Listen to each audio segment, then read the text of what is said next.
morning, guys. It is 8:48 a.m. Got up, weighed myself, hung out with my son.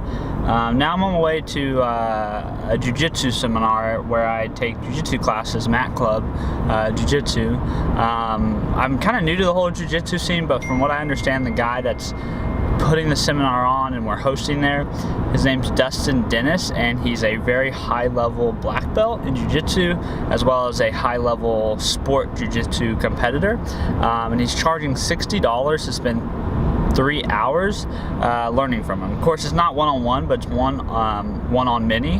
However, that's kind of the best way, I think, a lot of times to do jiu-jitsu, at least when you're talking about, learning from others and having people to practice with and to spar with. But if you factor that down, it's $20 an hour. $20 an hour to learn from somebody who's at kind of the highest level of their craft in something is a steal. Like, it's a bargain. So I think that it's beneficial to learn as much as possible about the things you're interested and passionate about, and particularly try to learn from people who are better than you or who are further along in their journey than you are, because it's kind of like you're paying $20 an hour for them to condense everything or some of what has taken them years to learn into 3 hours. So if you take away one thing from it, like, it was worth your money. I've paid up to $500, $600 for to attend fitness conferences, to hear people who I respect and think are smart and very on their game talk about subjects related to being a coach and helping people get fitter. And I may only take away one new thing from those things, but it was worth it, because one of those new things could translate into helping a client lose 20 pounds, which translates into 3 new clients at a couple $100s a month, and I've made my money back, and I will continue to make my money back on what I took away from that seminar. So investing in your own education, whether it be in a physical endeavor like jiu-jitsu, tennis, whatever your sport of choice is or hobby, if it's weightlifting, if it's powerlifting, like, it's worth the money, and even more so if it's investing in your craft or your skill or your knowledge base that helps you make money and earn a living, and be better at your craft. Like, do it every time. Don't second guess it. It's kind of like there's this guy in the fitness community, very, very high-level coach. His name's Alan Cosgrove. I believe he was the one who said this, or he may have been paraphrasing somebody else, but he said, people sometimes ask him whether or not a book's a good book, and his point is for $10 or $12 or $15 for an electronic ebook, or $20, $25 for the hard copy, you basically get like an entire person's life experience in the palm of your hand, and you can consume it in probably less than 2 or 3 days cumulatively. Like, that's never a bad, it's never a bad decision to buy a book. Yeah, that's just my perspective on learning stuff and spending money to learn stuff. It's worth your time. It's worth the investment of cash, and it's a bargain. So take advantage of it if you ever have the opportunity to do stuff like that. Do it.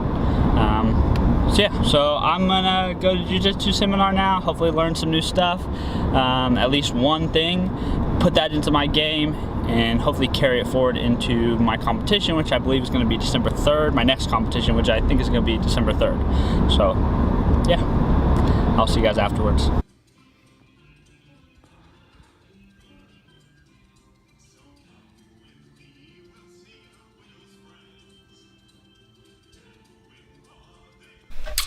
What's up, guys? It is 3:16 p.m. and I'm getting ready to do my workout before we go over to my mom's house to hang out with some family and let them see Cal and eat some chili. So it's leg day, so it's into the split, so gotta do it. Yes, I did do that seminar this morning, and yes, it was physical, but it wasn't training, so to speak. It's different than what we do during the week when we roll for 5-minute sessions at the end of it was more learning and drilling, so it wasn't super taxing. So don't worry if you're thinking, but he already worked out this morning. Yeah, you just kind of you have to understand your level of intensity, your training volume, your recovery ability, and you have to understand when is too much for you, and that's very individual. So that's what I'll say about that. But yeah, you ready to do some lower body? That'll be the next clip. See you afterwards.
Finished up my training session, legs, squats, deadlifts, more deadlifts, lying band, hamstring curls, and then the thing you saw me do at the very end was called an end range liftoff, specifically for my adductors, making my adductors do the work, but while my leg is in quite a bit of external rotation and flexion. Hip is an external rotation and flexion, because that's typically a position you end up a lot in jiu-jitsu, and it's range of motion that I need more of.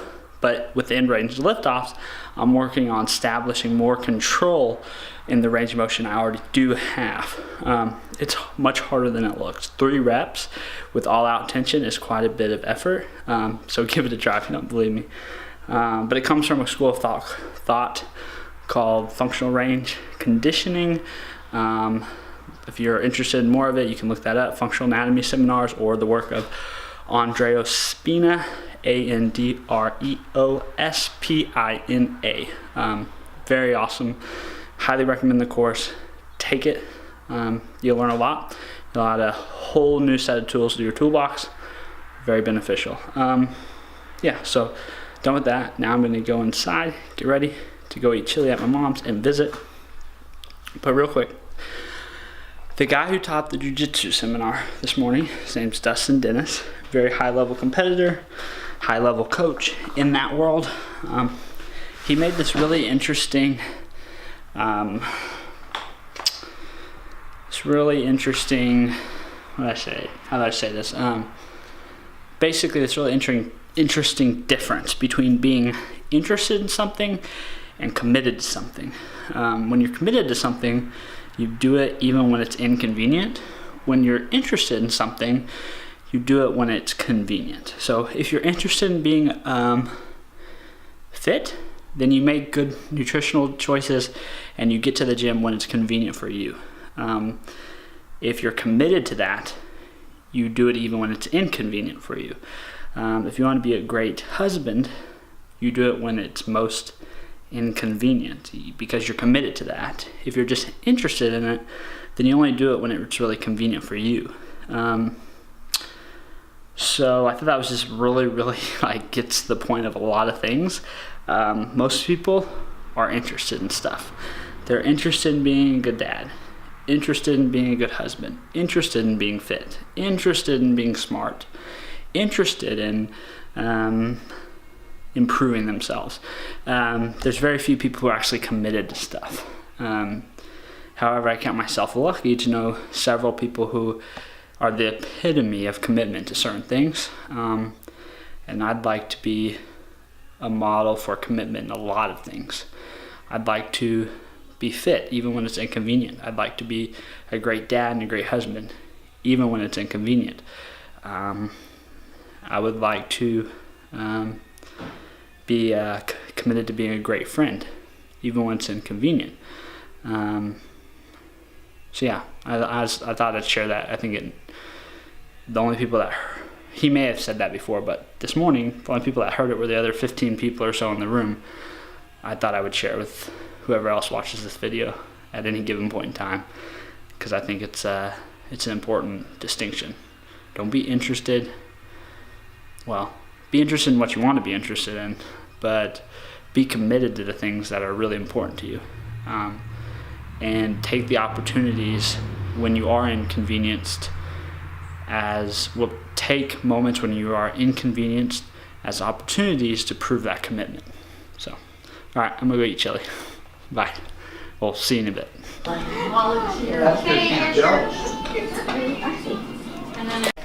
Is that fun?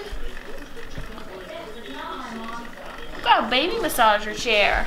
Got a baby massager chair. Go fast.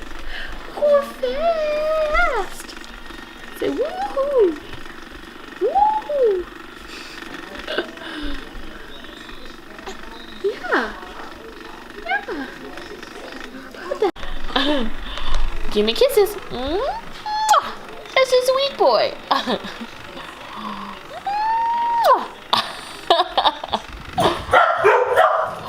Get back.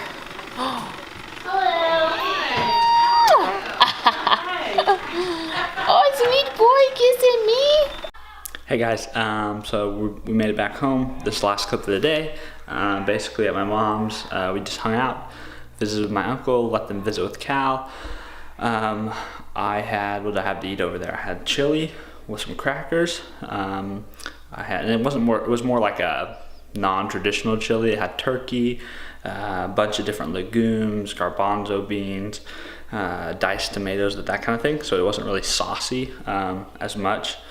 And so I had that, and then I had one brownie for dessert. I had like 8 of those mini candy pieces, some milk. That was it. I finished off the day. I went a little bit over on my macros, but not a big deal. I did jiu-jitsu and I lifted heavy on my lower body, so shouldn't be that big of a deal. We will see. So yeah, now we're back home. Gonna go to bed. And we got a wedding tomorrow, and we're gonna have breakfast at my mom's again tomorrow. So thanks for watching, and I'll see you guys next time.